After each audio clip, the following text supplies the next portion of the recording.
Alors, bonsoir tout le monde. Alors, bienvenue à la séance du Conseil municipal de ce mardi 1er février.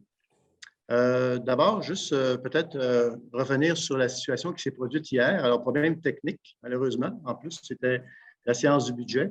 Alors, si jamais, à la période des questions, à la fin, vous avez des questions concernant le budget qu'on a adopté hier, n'hésitez pas à poser vos questions. Ça va nous faire plaisir de revenir sur certains aspects que vous n'avez pas pu écouter. Alors voilà, et je vous dire aussi qu'on a eu beaucoup de difficultés à se brancher à l'heure où on se parle.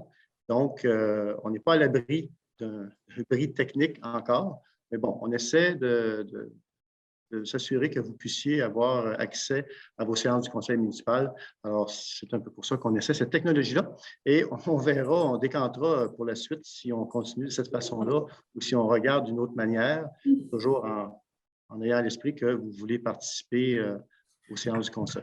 Alors voilà, donc je vais y aller avec le point 1, vérification du quorum et ouverture de la séance à huis clos. Alors, il y a des élus, je pense, qui ne sont pas branchés encore du problème technique, qui vont venir nous rejoindre. On va quand même débuter tranquillement. Alors, donc, il est proposé, appuyé et résolu que la séance soit ouverte. Est-ce que j'ai un proposeur? François, je propose. Donc, M. Boisjoli a fait la proposition. Est-ce que j'ai un appuyeur? Appuie. Lynn, c'est ça? Oui. Donc, Mme Clermont, J'aimerais juste apporter une note, là. Il paraît que l'écran, elle est petite. Alors, je ne sais pas si CRTRB peuvent rectifier le tir. Le son est bon, c'est que l'écran, elle est petite. L'écran, d'accord, on va faire, on va signaler cela à CTRB. Je pense que Josiane, est à l'écoute aussi. Alors, signaler le tout à CTRB, mais on va quand même continuer. Les gens nous voient, mais l'écran est petit, c'est ça? Parfait. Alors, oui, en passant, juste vous dire avant de voter sur l'ouverture de la séance, qui est à huis clos en passant, juste vous dire que, évidemment, ce soir, on a pris des précautions et on a des gens qui suivent la séance pour nous aviser si jamais il y a un problème technique qui se pose. Si jamais il y a un problème technique qui se pose, nous ferons une pause, le temps de voir si on peut rétablir la communication avec vous tous sur Facebook. Alors, voilà. Donc, j'ai un proposeur, j'ai un appuyeur. Maintenant, je demanderai le vote pour l'ouverture de la séance, toujours en partant du siège numéro 1. Donc, le siège numéro 1, êtes-vous en faveur? En accord. Siège numéro 2? D'accord. Siège numéro 3? D'accord. Siège numéro 4? D'accord. Siège numéro 5? Ah, Lucie va peut-être se joindre un peu plus tard. Elle n'est pas là pour le moment. Siège numéro 6? D'accord. Voilà, alors donc, c'est voté pour l'ouverture de la séance. Adoption de l'ordre du jour. Il y a peut-être, je pense, un point que l'on veut retirer de l'ordre du jour, si j'ai bien compris. Est-ce que je me trompe ou pas, Monsieur le directeur général? 10.4, donc le point 10.4 est reporté. Voilà. Pour le reste, s'il y a des ajouts, je pense que non, tout va bien. Alors, je demanderai un proposeur pour l'adoption de l'ordre du jour tel que vous l'avez devant vous. Je propose. Proposé par Mme Clermont, un appuyeur. J'appuie. Marie-Ève, donc Marie-Ève Mondor appuie. Le vote, donc, ceux qui sont favorables, en partant du siège numéro 1. En accord. Siège numéro 2. D'accord. Siège numéro 3. D'accord. Siège numéro 4. D'accord. Siège numéro 5, elle est absente pour le moment. Siège numéro 6. D'accord. Donc, c'est à l'unanimité, adoption de l'ordre du jour. Point 3. Adoption du procès-verbal du 10 janvier 2022. Donc, tel qu'il vous a été envoyé, le procès-verbal de la séance du 10 janvier 2022. Est-ce que 31, oui, c'est ça, il n'y a pas de. Oui, c'est le 10 et le 31. Donc, il y a le 31, donc hier aussi. Donc, les deux procès-verbaux. Est-ce que j'ai un proposeur pour son adoption? À moins qu'il y ait des changements à faire. Là. Ça va? Je propose. Donc, proposé par M. Lavallée, appuyé par?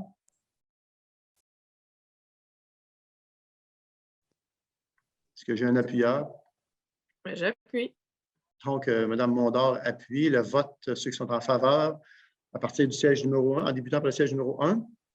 En accord. Siège numéro 2. D'accord. Siège numéro 3. D'accord. Siège numéro 4. François, en accord? ton son est fermé. C'est pas grave. Je comprends que tu es en accord. OK, parfait. Siège numéro 5, elle n'est pas là. Siège numéro 6, Mme Castonguay. Le son est fermé, mais on comprend. C'est parfait. Je vous vois dire oui, c'est correct. Ça me va. Donc, ça va. Adopter à l'unanimité. Point 4, information et suivi de dossier. Est-ce qu'il y a des... Pour ma part, je n'ai pas de suivi de dossier à faire. Est-ce qu'il y a des... juste peut-être aviser les gens qui nous écoutent. Quand on a information et suivi de dossier, s'il y a des élus qui veulent faire un suivi sur un dossier quelconque, alors moi, on est ouvert à ce que les élus puissent s'exprimer au point 4, donc faire un suivi sur certains dossiers, si tel est leur désir. Est-ce qu'il y a quelqu'un qui a un suivi de dossier à faire? Je peux peut-être y aller, lancer le bal, juste pour vous dire que au niveau du projet de la sécurité routière, que la table n'est toujours pas, montée, mais par contre, on est à la recherche d'une personne pour nous faire vraiment une analyse de notre territoire, et puis on attend des subventions, pas des subventions, mais on attend des retours d'appel à ce niveau-là. Merci. C'est bon. Merci beaucoup. On va fermer le micro. Oui, c'est ça. Il faut s'habituer. Merci beaucoup. Donc, point 5, administration, 5.1.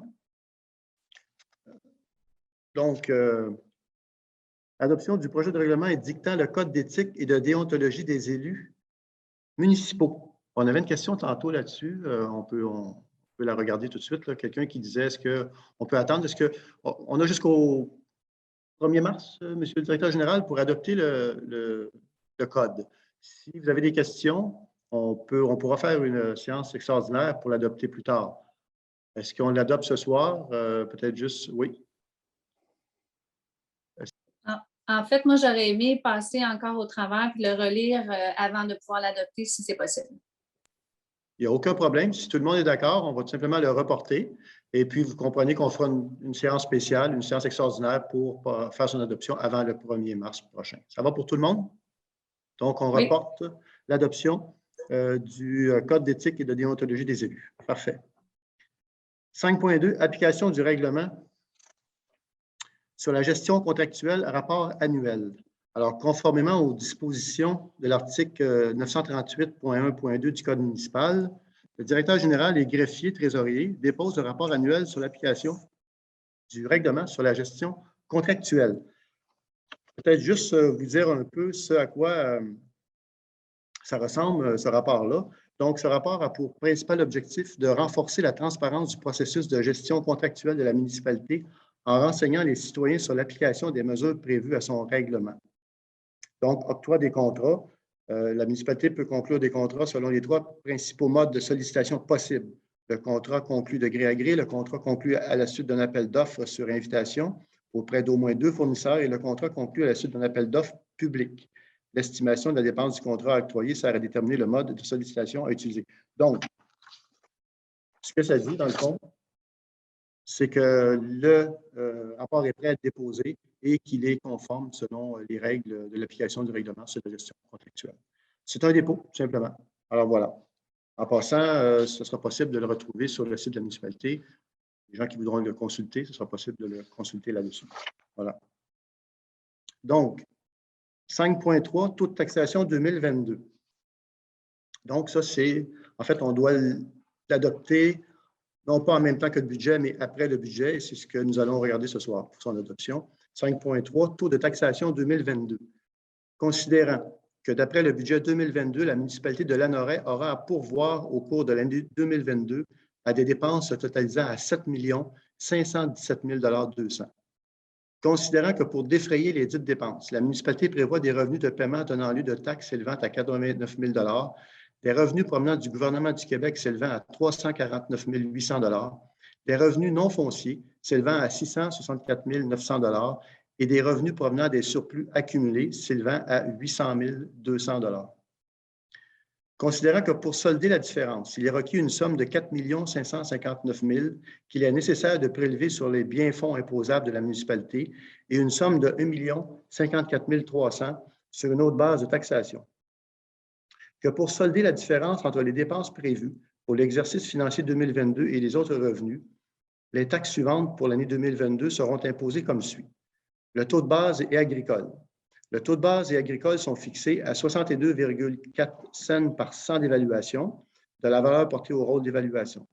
Les 10 taux comprennent 43,3 sous pour la taxe générale, 11 sous pour la taxe du service de police de la Sûreté du Québec et 8,1 sous pour la taxe du service de protection contre les incendies. Taux particulier à la catégorie des immeubles de 6 logements ou plus. Le taux particulier de la taxe foncière générale de la catégorie des immeubles de 6 logements ou plus est fixé à 74,5 sous par 100 d'évaluation de la valeur portée au rôle d'évaluation. Le dit taux comprend 52 cents pour la taxe générale, 13 cents pour la taxe du service de police de la Sûreté du Québec et 9,5 cents pour la taxe du service de protection contre les incendies. Taux particulier à la catégorie des immeubles non résidentiels. Le taux particulier de la taxe foncière générale de la catégorie des immeubles non résidentiels est fixé à 1,044 par 100 de la valeur portée au rôle d'évaluation. Le dit taux comprend 73,6 cents pour la taxe générale, 17,9 cents pour la taxe du service de police de la Sûreté du Québec et 12,9 cents pour la taxe du service de protection contre les incendies. Taux particulier à la catégorie des immeubles industriels.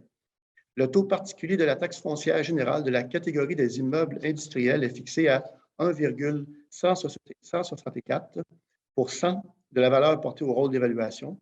Le dit taux comprend 82,2 cents pour la taxe générale, 19,9 cents pour la taxe du service de la police de la Sûreté du Québec et 14,3 sous pour la taxe du service de protection contre les incendies. Une taxe générale au taux de 50 cents du 100 d'évaluation est et sera prélevée sur tous les biens-fonds non imposables de la municipalité, le tout conformément aux dispositions prévues de la fiscalité municipale. Enfin, que la tarification pour les différents services soit établie comme suit. Matière résiduelle, 175 $ par unité de logement ou local. Entretien, assainissement, égouts, 162 $ par unité de logement ou local. Vidange de fosses septiques, 70 $ par unité de logement ou local. Alors, tout ça, dans le fond, vient faire en sorte que la municipalité pourra s'assurer d'avoir les sommes nécessaires au budget que nous avons voté hier. Et peut-être est-ce à propos de vous dire tout de suite, parce que hier, je sais que les gens n'ont pas pu suivre très bien la présentation qu'on a faite à cause des problèmes techniques. Mais écoutez, je vais quand même vous le dire tout de suite. C'est une question qui, je pense, va vous brûler les lèvres. À quoi va ressembler votre compte de taxe l'année prochaine? Alors, je vous donne 3 cas de figure. C'est trois cas de figure qui... c'est les 3 seuls cas de figure, finalement, qui existent. Le premier cas de figure, c'est au village, ceux qui ont l'aqueduc et l'égout. Donc, pour une maison évaluée à 200 000 $, le compte de taxe va augmenter de 57 $. Pour une maison évaluée à 250 000 $, on parle d'une hausse de 64 $. Pour une maison évaluée à 300 000 $, on parle d'une hausse de 71 $. Et pour quand je dis maison, c'est terrain et maison. Donc, c'est la propriété. Pour une évaluation de 400 000 $, on parle d'une hausse de 84 $. Pour ceux qui sont à la campagne, qui ont l'aqueduc et fosse septique, pour une maison de 200 000 $, on parle d'une augmentation de 48 $ par année sur le compte de taxe. De 250 000 $ de propriété, on parle de 56 $ de hausse. Pour une propriété de 300 000 $, on parle de 64 $. Pour une propriété de 400 000 $, on parle de 80 $. Et maintenant, le dernier cas de figure, donc quelqu'un qui vit à la campagne avec fosse septique, évalué à 200 000 $, on parle d'une hausse de 48 $. Évalué à 250 000 $, on parle d'une hausse de 56 $. Évalué à 300 000 $, d'une hausse de 64 $. Et évalué à 400 000 $, une hausse de 80 $. Alors voilà, je voulais vous le dire. Je pense que c'est correct que vous le sachiez. C'est important. C'est quand même vous, en bout de ligne, qui payez les comptes de taxes. Voilà. Maintenant, je reviens à la proposition qui est sur la table. Est-ce que j'ai un proposeur pour l'adoption de la résolution? Lynn, je propose. De Mme Clermont a fait la proposition. Est-ce que j'ai un appuyeur? J'appuie. Donc, M. Martin Lavallée appuie. Ceux qui sont en faveur, le siège numéro 1. En accord. Siège numéro 2. D'accord. Siège numéro 3. D'accord. Siège numéro 4. OK. Et le siège numéro 6. D'accord. Donc, c'est unanime. Ça nous amène au point 5.4, procédure vente pour taxes impayées. Donc, il est proposé, appuyé, résolu que les immeubles dont les taxes demeurent impayées pour les années 2020 et 2021, en date du 20 mars 2022, soient envoyés à la MRC de Dautrey pour la vente pour taxes. Que la municipalité accepte de retirer de la vente pour taxes tous les immeubles pour lesquels les arriérages de l'année 2020 seront entièrement payés, ainsi que les intérêts et les frais connexes. Que le directeur général et greffier trésorier soient autorisés à se porter acquéreur pour et au nom de la municipalité des immeubles lors de la vente pour taxes impayées. On comprend ici qu'après 2 années de taxes impayées, les gens sont confrontés effectivement à une vente pour taxes impayées. La façon assez, je dirais, la façon pour pouvoir se dégager de ce processus-là, c'est de payer au moins une des 2 années en retard. Évidemment, ça reporte le problème à l'autre année, mais peut-être, par curiosité, Monsieur le directeur général, on assiste à combien de ventes pour taxes dans une année? C'est plutôt rare. C'est plutôt rare. Alors voilà, les gens, on est assez ouverts aussi pour s'assurer que les gens puissent se sortir de cette situation-là. Voilà. Est-ce que j'ai un proposeur pour l'adoption? Je propose. Proposé par Mme Castonguay. Un appuyeur. J'appuie. Appuyé par Mme Lynne Clermont. Ceux qui sont en faveur, siège numéro 1. En accord. Siège numéro 2. D'accord. Siège numéro 3. D'accord. Siège numéro 4. D'accord. Siège numéro 6. D'accord. Alors voilà, c'est adopté à l'unanimité. 5.5, le programme PER, service d'appel quotidien pour aînés. Considérant que la municipalité de Lanoraie souhaite contribuer au sentiment de sécurité des personnes aînées et des personnes vivant seules sur son territoire, considérant que le programme PER offre un service d'appel automatisé gratuit pour les usagers, en conséquence, proposé et résolu que la municipalité de Lanoraie, en collaboration avec Mme Julie Bourgeois de la pharmacie Family Prix de Lanoraie, adhère au programme PER et autorise un montant de 3 449,25 sous, taxes incluses, à cette fin. Évidemment, on peut vous lancer le message suivant. Les personnes qui veulent s'inscrire, contacter Mme, donc j'allais dire Mme Julie, là, mais donc notre pharmacienne à Lanoraie l'a contactée et elle pourra vous inscrire sur la liste des gens qui sont appelés là, quotidiennement pour voir si tout va bien. Ce n'est pas un problème d'espace, là. Il y a de la place sans problème pour que les gens qui voudraient s'inscrire puissent le faire. Est-ce que j'ai un proposeur? Je propose. Proposé par Mme Castonguay, un appuyeur. J'appuie. Appuyé par Mme Clermont. Ceux qui sont en faveur, siège numéro 1. En accord. Siège numéro 2. D'accord. Siège numéro 3. D'accord. Siège numéro 4. D'accord. Siège numéro 6. D'accord. Donc, c'est à l'unanimité. Ça nous amène au point 5.6, journée de la persévérance scolaire. Considérant que depuis plus de 15 ans, le Comité régional pour la valorisation de l'éducation, l'acronyme CREVAL, a réussi à mobiliser les Lanorois à l'égard de la persévérance scolaire grâce à ses actions, à l'engagement de ses partenaires et à la multiplication des initiatives des membres de la communauté. Depuis, il est aisé d'affirmer que la situation s'est modifiée dans Lanaudière. En effet, le taux de diplomation et de qualification au secondaire des élèves après 7 ans a augmenté de façon marquée en 10 ans, passant de 68 % en juin 2007 à 78,7 % en juin 2018. Considérant que le contexte pandémique et la rareté de la main-d'œuvre dans certains secteurs d'activité exercent une pression sur les jeunes en cheminement scolaire, considérant que le nombre d'élèves handicapés ou en difficulté d'adaptation ou d'apprentissage, de ceux présentant un trouble du déficit de l'attention avec ou sans hyperactivité, ainsi que de ceux entrant au secondaire avec un retard, augmente année après année, considérant qu'environ 63 100 adultes de 16 à 65 ans auraient de sérieuses difficultés à lire et à comprendre un texte écrit, ce qui représente 19 % de cette tranche de population, considérant que près de 41 % des étudiants du réseau collégial public québécois échoueraient à au moins un cours à la première session. Or, cet échec serait en lien direct avec des difficultés de lecture. Considérant qu'un jeune qui possède un diplôme d'études secondaires gagne annuellement 15 $ de plus qu'un décrocheur. C'est plus haut, je m'excuse. Gagne annuellement 15 000 $ de plus qu'un décrocheur. Sa contribution à l'économie de son milieu est donc plus grande. Il coûte moins cher en sécurité civile et en soins de santé et il participe davantage à la vie citoyenne. Il vote, donne du sang, fait du bénévolat, etc. Considérant que la persévérance scolaire est l'affaire de tous, L'école a besoin de notre appui. Notre municipalité a aussi un rôle à jouer pour favoriser la persévérance scolaire de ces jeunes citoyens. Considérant que les journées de la persévérance scolaire sont un temps fort de l'année pour unir nos forces, encourager les jeunes et rappeler, par le biais de diverses activités, que l'éducation doit demeurer une priorité dans la Naudière. En conséquence, il est proposé et résolu de reconnaître la réussite éducative comme une priorité et un enjeu important pour le développement de notre municipalité et de participer, et là, on va m'aider, c'est les jours de la persévérance scolaire, donc l'acronyme, c'est plus que l'acronyme ici, là, le JPS 2022, de prévoir un montant de 2 500 $ afin de réaliser certaines activités en lien avec les journées de la persévérance scolaire 2022. On va corriger le montant, on parle ici de 2 700. Alors voilà, voilà, c'est un montant qui a été vérifié et on doit l'augmenter de 200 $ pour arriver dans certains projets que l'on voudrait faire pour nos jeunes. Est-ce que j'ai un proposant? Je propose. Proposé par Mme Clermont. Est-ce que j'ai un appuyeur? J'appuie. Appuyé par M. Martin Lavallée. Le vote, ceux qui sont en faveur. Siège numéro 1. En faveur. Numéro 2. D'accord. Numéro 3. D'accord. Numéro 4.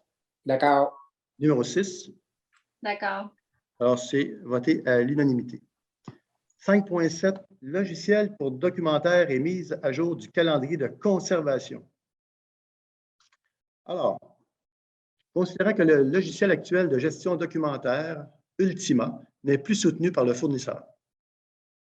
Considérant qu'il y a lieu de mettre à jour le calendrier de conservation de la municipalité incluant son schéma de classification, en conséquence, proposé et résolu, de retenir l'offre de services de la compagnie Gestar pour l'acquisition du logiciel de gestion documentaire documentique au montant de 10 995 $ taxes en su, incluant la formation et le soutien technique pour la première année d'utilisation.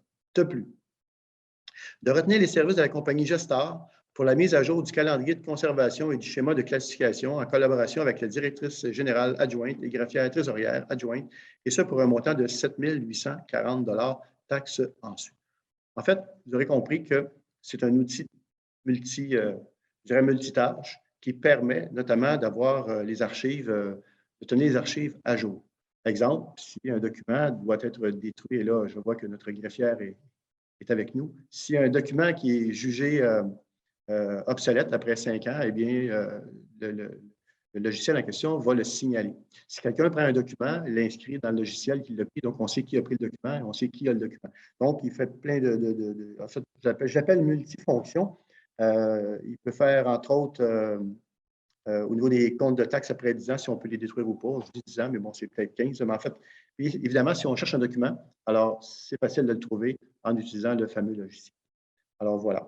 Est-ce que j'ai un proposant? Je propose. Proposé par Mme Clermont. Est-ce que j'ai un appuyeur? J'appuie. M. Martin Lavallée appuie. Donc, le vote en faveur, siège numéro 1. En accord. Siège numéro 2. Je suis d'accord. Siège numéro 3. D'accord. Siège numéro 4. D'accord. Et siège numéro 6. D'accord. Donc, à l'unanimité. Sécurité publique 6.1. Adoption du projet de règlement décrétant un emprunt pour l'exécution des travaux d'agrandissement de la caserne d'incendie. Donc, il est proposé, appuyé et résolu, que le conseil municipal adopte le projet de règlement portant le numéro 117-2022, ayant pour titre « Règlement décrétant un emprunt pour l'exécution des travaux d'agrandissement de la caserne d'incendie » tel que déposé. Alors, vous vous rappellerez, lors de séances subséquentes, on a parlé, on a donné avis de motion, on a parlé aussi que la caserne devait s'agrandir, notamment pour pouvoir accueillir un camion pompe, qui est évidemment nécessaire dans notre situation, étant donné qu'on a un grand territoire et qu'il n'y a pas des bonnes fontaines nécessairement partout. Alors, le coût estimé d'environ 1 887 000 avec taxes. Alors voilà, on est rendu à la phase où on irait de l'avant avec le règlement d'emprunt pour, après ça, pouvoir lancer les appels d'offres. Est-ce que j'ai un proposeur? Je propose. Proposé par Mme Castonguay. Est-ce que j'ai un appuyeur? J'appuie.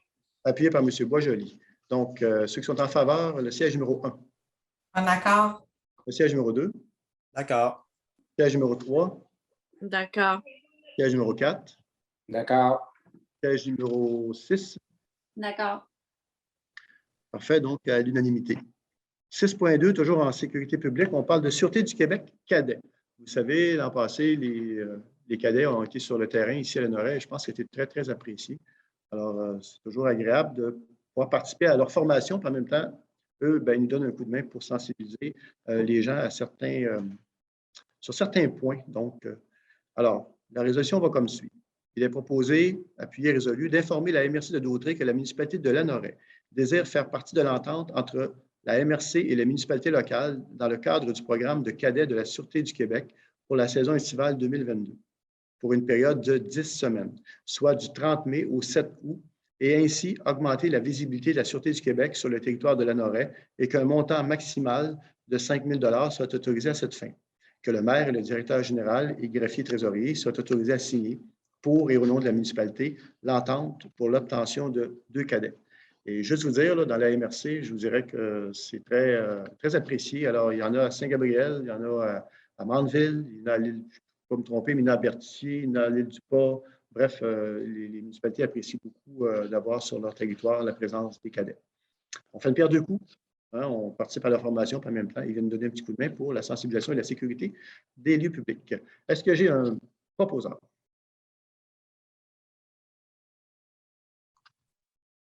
Les gens, il faut qu'ils trouvent. Je propose. Oui, proposé par Mme Clermont. Est-ce que j'ai un appui?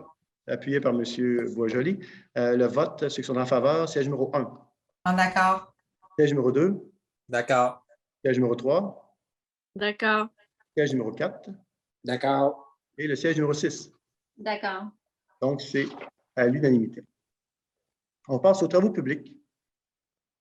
En 7.1, proposé, appuyé, résolu de mandater la firme d'ingénierie Parallèle 54 pour une étude préliminaire afin de corriger la problématique d'accumulation d'eau au coin des rues Faust et Caillé et qu'un montant de 7 500 $, taxes en sus, soit autorisé à cette fin. Bon, vous savez, il y a plusieurs endroits, quelques endroits dans la municipalité où il y a de l'accumulation d'eau, évidemment plus au printemps, mais même lorsque ce n'est pas le printemps, l'hiver, des fois, en cas de pluie, ça arrive aussi. Alors, on commencerait, je vous dirais, au moins à voir avec au coin de la rue Faust et Caillé pour voir avec une firme d'ingénieurs une solution qu'ils pourraient nous proposer pour régler ce problème-là. Et ça fait plusieurs années que la municipalité s'attaque à ce genre de problème-là. Et évidemment, l'objectif final, c'est d'y arriver un jour. On y travaille, tout le monde y travaille, tout le monde est conscient que c'est dangereux d'abord pour la sécurité publique et que ce n'est pas agréable non plus de toute façon. Donc, c'est vraiment de l'investigation qu'on leur demande. Et pour les autres résidents, soyez pas inquiets, on ne vous a pas oublié.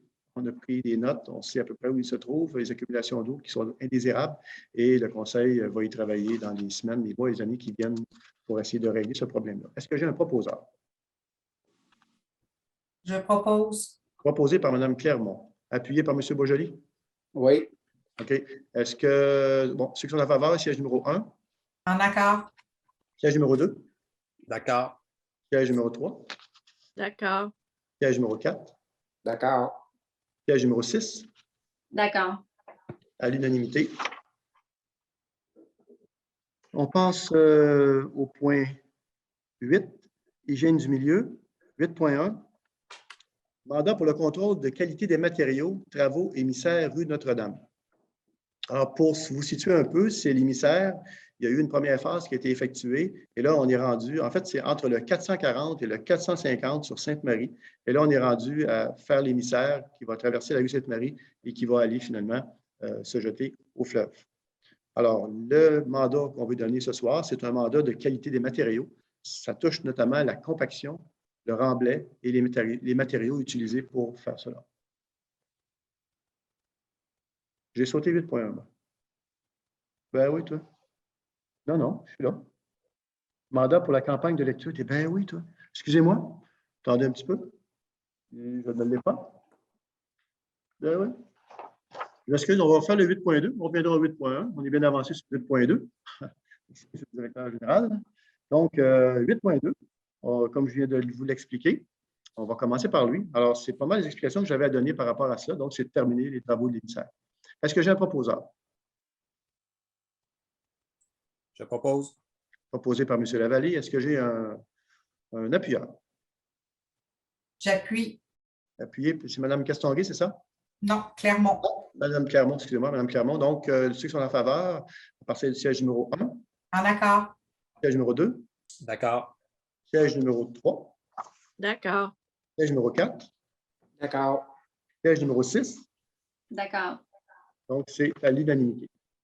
Alors, on revient à 8.1. Désolé. Je veux savoir si tout le monde suivait. 8.1. Mandat pour la campagne de lecture des débits sanitaires.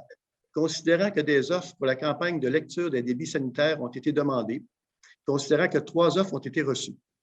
En conséquence, proposé, appuyé, résolu, de retenir l'offre la plus basse, soit celle de la firme Enviroservice, Inc., pour la campagne de lecture des débits sanitaires avec un montant de 11 669 et 93 sous, taxes incluses, soit autorisé à cette fin.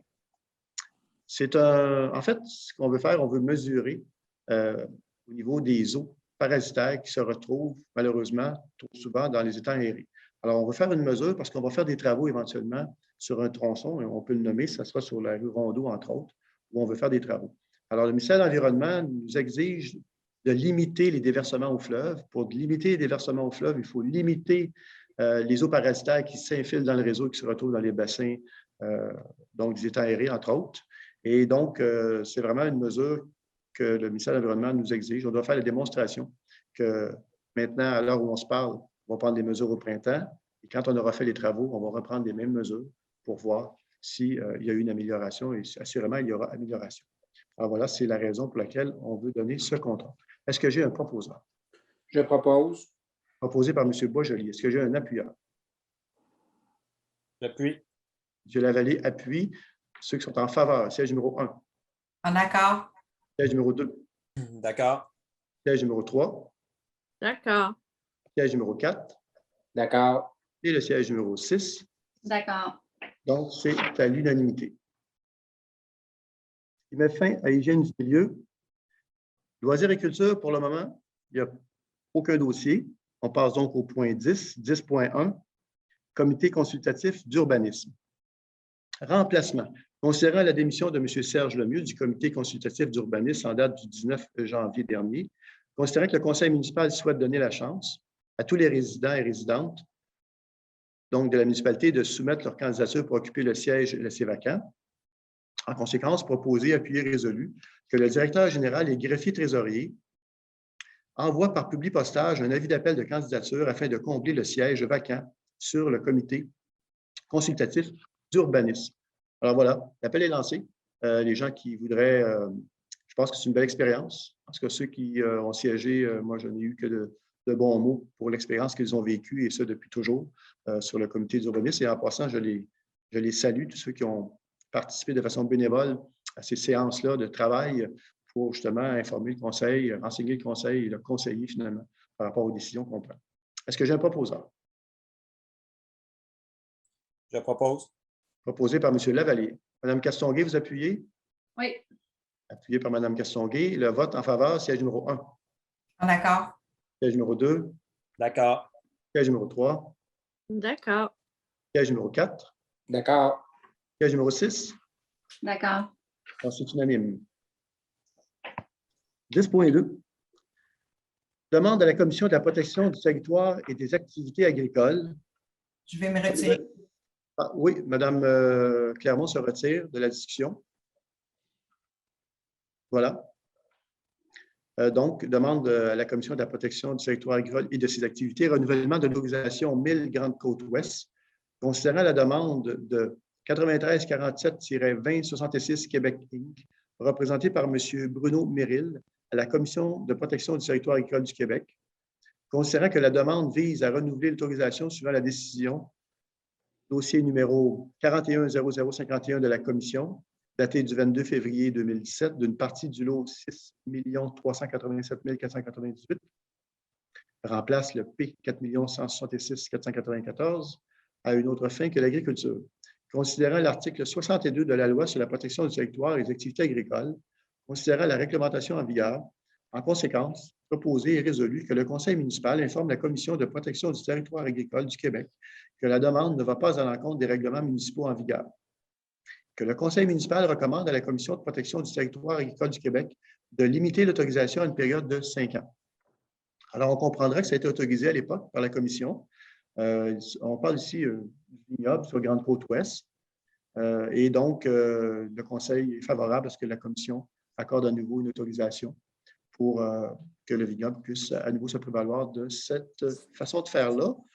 Juste vous dire, je pense que c'est important, le Conseil a eu la sensibilité de parler à des gens autour du vignoble pour voir si c'était pour eux, si c'était concevable, s'il y avait des difficultés. Puis on les invite toujours à nous contacter, pas juste eux, mais dans l'ensemble du territoire, quand il y a des problèmes. N'hésitez pas à appeler à la municipalité, contacter un élu de votre district si vous voulez aussi. Alors, n'hésitez pas à nous interpeller lorsqu'il y a des choses qui vous semblent qui sont dérangeantes ou nuisibles, et aussi pour mes idées. On est partant pour les idées aussi. Alors voilà, est-ce que j'ai un proposeur? Je propose. Proposé par M. François Boisjoli. Est-ce que j'ai un appuyeur? Appuyé par Mme Marie-Ève Mondor. Est-ce que, bon, ceux qui sont en faveur, siège numéro 1, il n'est pas là, elle n'est pas là. Siège numéro 2. D'accord. Siège numéro 3. D'accord. Siège numéro 4. D'accord. Siège numéro 6. D'accord. Alors, c'est adopté à l'unanimité. Monsieur Villeneuve? Oui. J'ai Mme Ouellette qui demande si elle peut se brancher à nous. Si elle est capable, ça va nous faire grand plaisir. Est-ce que, M. Maheu, vous avez envoyé le lien aussi? Ben, c'est pas vous, c'est Mme Laporte, dans le fond. Je ne sais pas si ça va être capable de faire ça rapidement. Écoute, moi, je lui propose qu'elle vienne nous rejoindre à la municipalité, puis on pourra la brancher. Est-ce qu'on a un ordi disponible ici, M. Maheu? Elle a reçu un lien, donc elle peut se brancher. Ça va nous faire plaisir. Si jamais il y a des difficultés, qu'elle vienne nous rejoindre à la salle du conseil, on verra comment on peut l'aider. C'est bon? Merci, Mme Clermont. Donc, 10.3, demande de permis PIIA, 42 rue Louis-Joseph Doucet.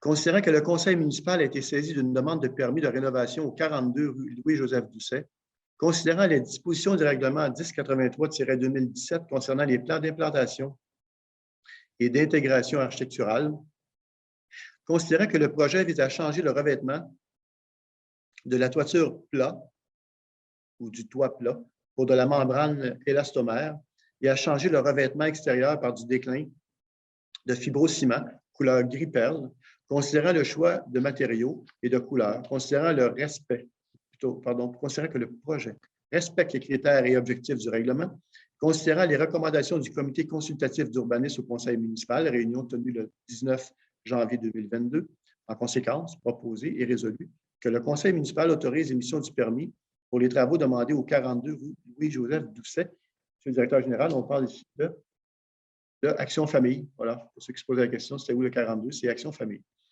Alors, est-ce que j'ai un proposant? Je propose. Proposé par M. Martin Lavallée, un appuyeur. J'appuie. C'était Mme Castonguay? Parfait. Alors, ceux qui sont en faveur, siège numéro 1. En faveur. Siège numéro 2. Je suis d'accord. Siège numéro 3.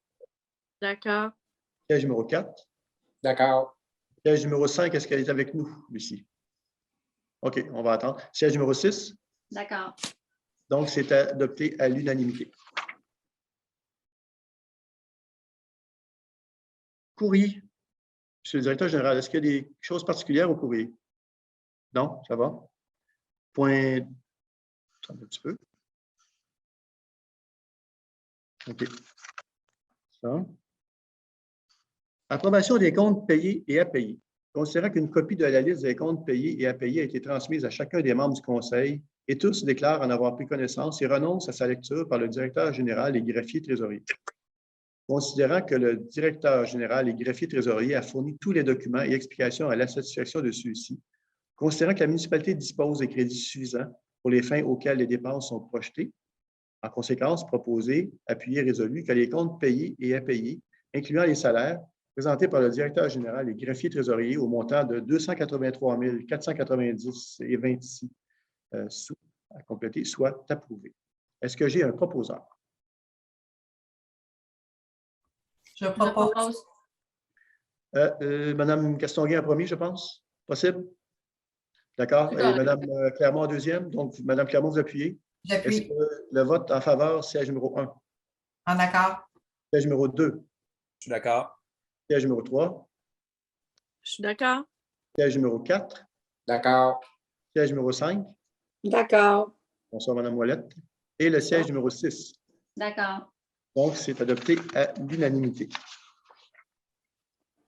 En divers, il n'y a rien à ce que je sache. On arrive à la période de questions. J'invite les gens. Vous pouvez sur Facebook, donc, commencer à écrire vos questions et on les fera dérouler à l'écran. Là. Je pense que vous ne pouvez pas les lire, mais je vais les lire et nommer les gens qui poseront les questions. Évidemment, vous devez vous nommer pour que la question soit lue. Donc, période de questions. Par contre, nous avons reçu 2 questions écrites. Alors, vous allez me permettre peut-être de laisser la parole. Je dois me retirer par rapport à ce dossier-là. Et donc, c'est le dossier, c'est une question qui a trait, donc, attendez un petit peu. Je vais laisser, moi, je me retire. S'il y a d'autres membres du conseil qui croient devoir se retirer, vous le ferez. Alors, je vais laisser la parole à Mme Clermont, donc la promesse. Mme Clermont, à vous la parole. Parfait, merci. Donc, la question va comme suit. Acquis de droit, dans le bulletin municipal au point 10.4 de l'ordre du jour de la séance du 1er février, on parle de la demande du projet de lotissement secteur rue Canto et Vinet. Alors, Madame Clermont? Oui? Je m'excuse. Moi, si vous parlez de ce point-là, je vais me retirer aussi, mais je sais qu'il a été retiré de l'ordre du jour. Est-ce qu'on répond à la question tout de même aujourd'hui? C'est ça que M. Maheu m'a demandé tout à l'heure. De répondre à la question tout de même? OK. Bon, ben, je vais me retirer dans ce cas-là. D'accord. Donc, ce que je disais, c'est que ça parle de la demande de projet du lotissement secteur rue Canto et Vinet. Donc, vous avez pu remarquer que ça a été retiré de l'ordre du jour pour traiter dans une prochaine fois. Donc, la personne demande qu'elle demeure sur la rue Ivry et elle voulait savoir où sont les possibilités de faire des lotissements dans ces 2 rues. Donc, ce que je lui répondrais, c'est que présentement, le projet est en discussion. Donc, le lotissement, c'est au bout de la rue. C'est ce que je pourrais vous répondre, madame. Voilà. À vous, M. Villeneuve. Merci, merci Lynn. J'ai une autre question écrite. Attendez que je la retrouve. La question vient de Mme Marie-Ève Lauzon. Bonjour. Ma question est pour la séance du Conseil du 1er février et est destinée au maire et à ses conseillers. Concernant le dossier de la clinique médicale, est-ce que c'est possible d'avoir un résumé des démarches qui ont été faites avant votre mandat et celles effectuées depuis votre mandat? Bon, écoutez, je vais essayer d'y répondre. Vous comprendrez qu'avant mon mandat à moi, là, le conseil municipal à l'époque, s'il y a des gens qui étaient là veulent y répondre pour l'avant-mandat, ils pourront le faire. Je vais quand même faire un bref historique. J'ai reçu la question cet après-midi, puis honnêtement, j'ai pris le temps de l'écrire, d'écrire une réponse. Et donc, je vous la livre. Donc, il faut savoir que d'abord et avant tout, il y a déjà eu une clinique médicale à la Valtrie. Pas à la Valtrie, excusez-moi, je suis natif de la Valtrie, alors un lapsus, à Lanoraie. Il y a eu une clinique médicale, pour ceux qui s'en rappellent, là, elle était sur la rue Notre-Dame. Et donc, c'est fort apprécié par les gens, bien évidemment. Lors de la consultation en 2016, l'idée d'avoir une clinique médicale à Lanoraie est ressortie. C'est donc dire que l'idée n'est pas nouvelle. Là. Je pense que dès la fermeture à l'époque, déjà là, les gens espéraient qu'un jour, une clinique viendrait à s'ouvrir à Lanoraie. 5 ans plus tard, donc, des citoyens ont créé un comité provisoire dans le but de travailler à l'établissement d'une clinique médicale à Lanoraie. Ce comité provisoire a obtenu de la part du conseil municipal de l'époque un appui. Il y a eu une résolution qui a été votée le 1er mars 2021. Et je cite un extrait de la résolution. Le conseil municipal appuie de façon officielle le comité provisoire qui a été créé. Cette résolution, comme je le disais, a été votée le 1er mars 2021 et d'une certaine manière, cette résolution est encore en force à l'heure où on se parle. Je ne pense pas que le conseil actuel n'a pas voté des résolutions qui allaient à l'encontre de ça. Donc, cette résolution-là, elle est vivante, elle est toujours là. Il faut préciser que l'idée de la clinique médicale s'est retrouvée, là, en toute honnêteté, s'est retrouvée, c'est le cas de le dire, sur le radar de la dernière campagne électorale. Les 2 équipes en liste, lors de la campagne, n'ont pas nié être reliées par cette résolution qui, je le répète, dit que le conseil municipal appuie le comité provisoire. Bon, la campagne est terminée. J'ai, à titre de nouveau maire, offert une date de rencontre. Et là, je vous dis un peu comment ça s'est passé après l'élection. Donc, on a eu une discussion au conseil municipal, on s'est dit, bon, on va rentrer en contact avec les gens du comité provisoire pour leur offrir une rencontre avec le conseil municipal. Donc, j'ai, à titre de nouveau maire, offert une date de rencontre aux membres du comité par l'entremise de leur président afin que les membres du comité puissent rencontrer le conseil municipal. Le conseil n'a eu aucun retour de la part du président et d'ailleurs, il n'était pas tenu de toute façon de nous faire un retour. C'est nous qui lui offrions de venir nous rencontrer. Il faut comprendre que le comité provisoire, et ça, c'est drôlement important, est totalement autonome dans ses prises de décision. Chez lui, ce comité provisoire-là, il vit de lui-même. La municipalité n'est pas attachée, elle n'a pas à leur dicter quoi dire ou quoi faire. Et puis, le président du comité provisoire a démissionné de son poste. Il a déposé lors d'une séance du conseil une clé USB contenant 4 documents et j'y reviendrai plus tard. Le conseil et moi-même avons donc convenu, toujours avant Noël, que j'appellerai à nouveau à partir de la liste des noms qui étaient dans les documents que le président nous a déposés en séance du conseil. Donc, j'ai pu contacter un des membres du comité provisoire pour offrir une rencontre avant les fêtes et de commun accord, les membres du comité et le conseil, on s'est dit, bon, c'était peut-être un peu trop sérieux avant les fêtes. On s'est dit, ben, on verra ça, pardon, on verra ça après les fêtes. Donc, après les fêtes, ce coup-ci, j'ai contacté l'ensemble des membres du comité provisoire.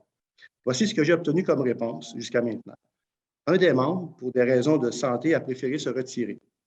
Un autre, à qui j'ai parlé, j'ai compris que cet autre membre-là était en réflexion quant à son implication ou non dans le comité provisoire.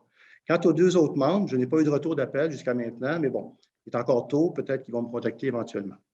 J'ai aussi contacté les 2 docteurs. Donc, un a préféré se retirer, l'autre est prêt à être en soutien à titre de conseiller, parce que j'ai compris, pour le comité provisoire. Alors, voilà où nous en sommes concernant le dit comité. Maintenant, voici ce que contenait la clé USB qui a été déposée par l'ex-président du comité provisoire. La clé USB contenait 4 documents et c'est public. Si vous faites la demande au directeur général, vous pourrez avoir la totalité de ce que contenait la clé USB. Alors, c'est public. Il y aura des frais là, pour les papiers, l'imprimerie, mais sinon, c'est public. Le premier document est un guide produit par la Fédération oui, québécoise des coopératives de santé, un guide qu'on peut retrouver là, facilement sur Internet. Ça, ce n'est pas un problème. Le deuxième document est la résolution du Conseil qui donne son appui au comité provisoire, ce dont je faisais référence tantôt au 1er mars 2021. Le troisième document est la liste des membres du comité provisoire. Évidemment, je ne dévoilerai pas les gens, c'est à eux de le faire, je ne dévoilerai pas leur nom. Je ne peux pas faire ça. Et finalement, le quatrième document est le résumé du projet. Et si vous voulez bien, ce ne sera pas très long, je vais quand même vous en faire une lecture. Alors, voici le résumé du projet. 1. Créer une coopérative de santé dont la mission sera d'exploiter une clinique médicale à Lanoraie. Et en fait, c'est un peu la recette. Là. Et offrir aussi à la population d'autres services connexes liés au mieux-être et aux soins de santé. S'inspirer des 44 coops existantes de la FQCS, donc la Fédération québécoise des coopératives de santé. Avoir comme partenaire municipal la municipalité de Lanoraie, locaux, financement, soutien technique et administratif, représentation auprès des diverses instances gouvernementales. Le point 2, pour la municipalité. A. Mettre le pavillon Clément Loranger à la disposition de la coop avec un bail amphithéotique. B. Financer les services de conception des plans et les travaux requis pour l'aménagement intérieur du bâtiment, donc par un règlement d'emprunt, c'est ce qui est suggéré ici. C. Relocaliser les organismes qui occupent présentement le pavillon Clément Loranger. Prochaines étapes. 1. Constitution légale de la coopérative de santé de Lanoraie. 2. Signature d'une entente formelle avec la municipalité. 3. Réalisation des étapes du guide de la FQCS. 4. Conception des plans et appel d'offres pour la réalisation des travaux. 5. Finalisation de l'approche médicale, médecins, infirmiers, praticiens spécialisés, infirmiers, auxiliaires personnels, administratifs, etc. 6. Représentation auprès du CIS de Lanaudière et du ministère de Santé du Québec. 7. Définition des autres services offerts par la clinique et recherche de divers professionnels de la santé, locataires. Et 8. Définition des autres services offerts par la coop et recherche de partenaires. Voilà ce qui résume, en gros, ça ne résume pas, en fait, c'est l'intégrale du document qui a été déposé concernant, si j'appelle ça la marche à suivre, mais le titre exact, ce n'est pas la marche à suivre, c'est tout simplement résumé du projet. Voilà ce que contenait la clé USB. Comme je le disais tantôt, n'hésitez pas, si vous voulez en voulez une copie. Le guide, je vous propose d'aller le chercher sur Internet. Payez pas des photocopies pour le guide. C'est 30 ou 40 pages. Là. Vous allez l'avoir facilement sur Internet. Donc, 4 documents. Écoutez, moi, je tiens à préciser, puis je le répète, là, je pense que c'est drôlement important. le comité là, provisoire, il est totalement autonome et indépendant. Alors moi, je ne peux pas, André Villeneuve, je ne peux pas dire, bon, ben, je vais m'imposer, comme il avait été suggéré, président ou secrétaire ou peu importe. On ne peut pas faire ça. C'est un comité autonome et indépendant et ça, c'est à respecter. J'en parlerai aux organismes communautaires, vous allez voir qu'ils veulent garder leur autonomie et c'est correct comme ça. Maintenant, juste vous dire qu'il y a 2 personnes qui sont prêtes à participer de manière très active. 2 autres personnes, là, à part les gens du comité, là, mais c'est 2 personnes qui sont prêtes de manière très active et ça, comme bénévoles à la venue d'une clinique médicale à l'oreille, sont prêts à s'impliquer activement. Peut-être qu'elles pourraient se joindre au comité provisoire. C'est une question que je pose. Ce sera à voir. Alors, en attendant d'avoir davantage de nouvelles des membres du comité provisoire, j'ai de mon côté fait des approches avec des gens du domaine de la santé. D'ailleurs, des rencontres à cet effet sont prévues dans les jours et les semaines à venir. Le plan directeur de 2016 est très clair quant au fait qu'une clinique médicale à Lanoraie serait plus que bienvenue. Et je termine en vous disant que oui, une clinique médicale, j'en suis. Par ailleurs, il faut aussi en parallèle œuvrer à faire en sorte que les gens qui actuellement n'ont pas de médecin de famille et qui ont besoin d'un suivi médical constant puissent avoir accès à des soins de santé que requiert leur État, et ce, rapidement. Voilà un problème auquel il faut s'attaquer aussi. J'espère avoir répondu à la question de la dame. Maintenant, j'attends de voir, je pense qu'on est toujours en ligne sur Facebook, Monsieur le directeur général. Alors, j'attends de voir s'il y a des questions du public qui vont apparaître à l'écran. Je sais qu'il y a un délai de 10 secondes, à peu près 12 secondes entre le moment où je parle et... Ah, on a une question, bougez pas. Il faut toujours là, il y en a plus qu'une. OK. Oups, attendez un petit peu, elle est disparue, elle va revenir. OK. Ici, on me dit, gardez vos micros fermés, oui, c'est bon. Voulez-vous que je lise la question? Ouais, allez-y donc, je vais prendre un peu d'eau. Ah, c'est ça. Donc, Monsieur L'Espérance, il demande, qu'en est-il du développement de la rue des États? Ah, ça, c'est... Honnêtement, présentement, ce projet-là, le conseil municipal, bien, c'est sûr que Mme Castonguay et M. Beaujolly ont probablement plus de données que nous à ce sujet-là. Et présentement, ce projet-là, il est d'une certaine façon un peu en attente. Tout est accordé ou presque, il y a des petites choses à peaufiner, là. Mais évidemment, ça va aussi avec, on va se dire les vraies affaires, là, ça va aussi avec le PUI 6.3 dont on vous parle depuis, et l'ancien conseil vous parle depuis un certain temps, donc le PUI 6.3, ça avance, mais c'est sûr qu'on veut s'assurer aussi d'avoir une sécurité en eau potable, et tout ça est un peu attaché ensemble. Alors maintenant, je ne sais pas si ça répond à votre question, M. L'Espérance. Ça va? Hey, tu as bien fait ça. C'était Madame L'Espérance, Françoise. C'est madame, hein? C'est ça, hein? Je Ouais, m'excuse, je m'excuse vraiment, là, c'est pas grave. Madame Françoise L'Espérance. D'accord. Je n'ai pas d'autres questions sur l'écran, sur le radar. On va attendre quelques instants, comme je disais. J'espère, Madame L'Espérance, que j'ai répondu à votre question. Alors, c'est vraiment un projet qui attend. Ah, on a ici Loris Boisjoli. Début 2023 pour la clinique, nous en sommes loin. Ben là, c'est une question. Je ne sais pas si c'est une question. Il y a 3 points d'interrogation pour vous dire. Alors, je pense qu'on va voir le comité provisoire, les gens qui restent. J'attends des appels, des retours d'appels de 2 personnes. On va voir, tant qu'on n'a pas cette information-là, ben, moi, je continue pareil à faire certaines démarches en parallèle, mais on veut voir si le comité provisoire veut... en fait, on veut les rencontrer. On veut jaser avec eux autres. On veut savoir effectivement de quelle façon eux s'impliquent et comment le conseil pourrait le faire aussi. Alors maintenant, la question 2023, 3 points d'interrogation, je ne sais pas. Je n'ai pas la réponse. Il faudrait appeler Jules au savoir. Est-ce qu'il y a d'autres questions? Ça va? Donc, il n'y a pas d'autres questions. Je vais attendre encore 10 secondes, étant donné le délai.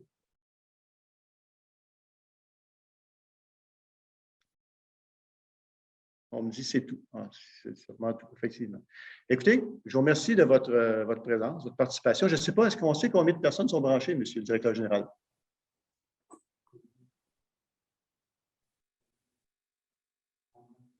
Ah, environ 30 personnes seraient présentement branchées. Ah, ici, j'ai une question qui s'en vient. Alors, on va attendre encore un peu. En tout cas, c'est ce que je pensais.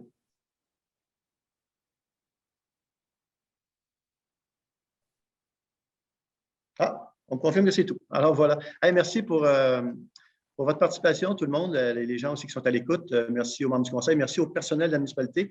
Merci à CTRB. Et encore une fois, on s'excuse pour hier soir. On ne l'a pas trouvé drôle, mais vraiment pas drôle. On vous invite à aller dans les prochains jours, prochaines semaines sur le site de la municipalité pour avoir plus de détails sur le budget et pour avoir plus de détails sur l'ensemble des activités qui s'en viennent, donc du 5 au 20 pour le carnaval. On espère que vous serez présents et la butte de neige, j'espère que vos enfants, mesdames et messieurs, vont vous attirer là pour vous faire participer aux glissades. Alors voilà, je vous laisse. Merci encore et bonne soirée tout le monde. Faites-vous la levée de l'Assemblée? Ouais, c'est ça. La levée de l'Assemblée. Est-ce que j'ai un proposeur? M. Boisjoli propose, on s'est ennuyé de vous hier, M. Boisjoli, parce que vous n'étiez pas là pour proposer la levée de l'Assemblée. Est-ce que j'ai un appuyeur? J'appuie. Donc, Mme Lucie Ouellet appuie. Alors, toujours en partant du siège numéro 1, ceux qui sont en faveur. En accord? Siège numéro 2. D'accord. Siège numéro 3. D'accord. Siège numéro 4. D'accord. Le 5. D'accord. Et le 6. D'accord. Encore une fois, merci beaucoup. Bonne soirée tout le monde. Ce fut un grand plaisir.